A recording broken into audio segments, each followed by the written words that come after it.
With the school year coming back around for some of us and others already have students back in school, we may be suffering anxiety from a lot of different things, especially having our children back in that social setting. We've discussed adult social anxiety re-entering this new normal, but what about our kids and what about bullying? How do we start that conversation with them during the school season? With me today is someone who is well versed in this topic. Dr. Sissy Fedez joins us to discuss in more detail how to have that conversation of bullying and even suicidal thoughts with our children. Thank you, Sissy, for joining us.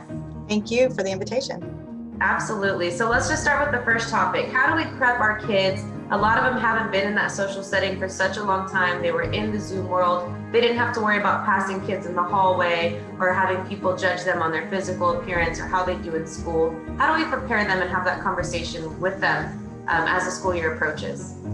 I think one way to do it, if parents are looking for advice, is to actually role play it with them.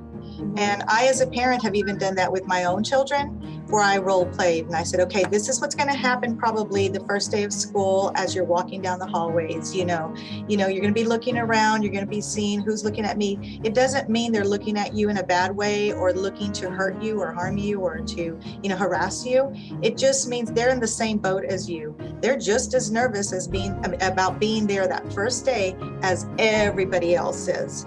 Absolutely, and you're right. I think a lot of times, even as adults, we jump to conclusions and we assume that we're being judged when in reality, we're all kind of uncomfortable and insecure in our own way. So that's a great point to show to our children. Now, in the event that someone does act on this and your child is bullied, but maybe they feel embarrassed to talk about it, how do we approach that? I really believe in writing. Writing goes a long way. Even as parents, if your child is not going to say it to you, I bet they'll write it.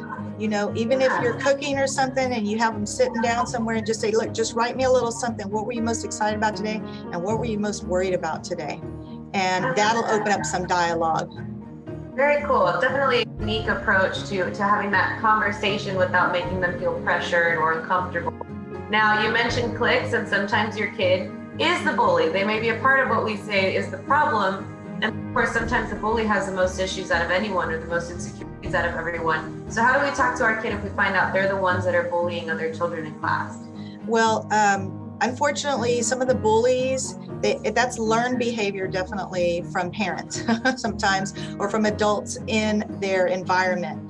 And so parents have to be open-minded enough to say, okay, I heard that this is how you approach something. Let's talk about it. What could have been done differently? Or why did you approach it that way? How about if you try it this other way? I know you didn't mean it that way, but let's try it this way. You might get a better outcome. I love that we're able to address all these different angles, I guess you could say, coming back into the school year. And really at the end, the biggest thing that we fear is our children having thoughts of suicide, feeling like they don't belong and that there's nowhere else to turn. How can we have sort of a general conversation with them, letting them know that we're here for them and that there's always help? Texas has more than twice the rate of suicides, teen suicides, than the nation. So it's a very serious problem. Well, coming in from COVID, it's going to be even worse as our students come back, and even our teachers and staff and our parents. Everything we've gone through has been very traumatic, and we have to be able to recognize some of the warning signs and be able to talk about it. So on September 29th, we're going to host a suicide symposium. It's going to be our third one and third annual, and it's going to be here at Texas A&M University, Kingsville. The details will be on our Twitter page, which is at stop_TX_suicide. We want to continue to bring awareness to this very, very serious topic. Wonderful. We appreciate you all making that extra effort to get the community involved in this topic. It's such an important topic and conversation to have with the kids, and we're grateful to have you all here for it. Thank you.